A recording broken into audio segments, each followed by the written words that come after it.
এইভাবে তো একটি ভালো সম্পর্ক কখনোই গড়ে ওঠে না, কোনো কথা নেই। কিন্তু আমাদের কথা হচ্ছে যে বারবার বাংলাদেশিদেরকে গুলি করে হত্যা করা হবে কেন সীমান্তে? এই সীমান্তে রক্তপাত কতদিন বন্ধ হবে, কতদিনে বন্ধ হবে?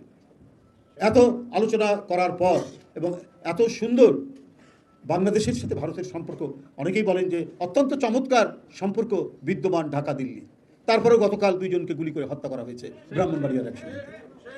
এগুলো কিসের আলামত? এটা তো পৃথিবী, এটা তো বাংলাদেশ, এমনকি ভারতের জনগণও তো চায় না যে প্রতিবেশী দুটি দেশ, সেই দুটি দেশ শান্তিপূর্ণ থাকতে চায়।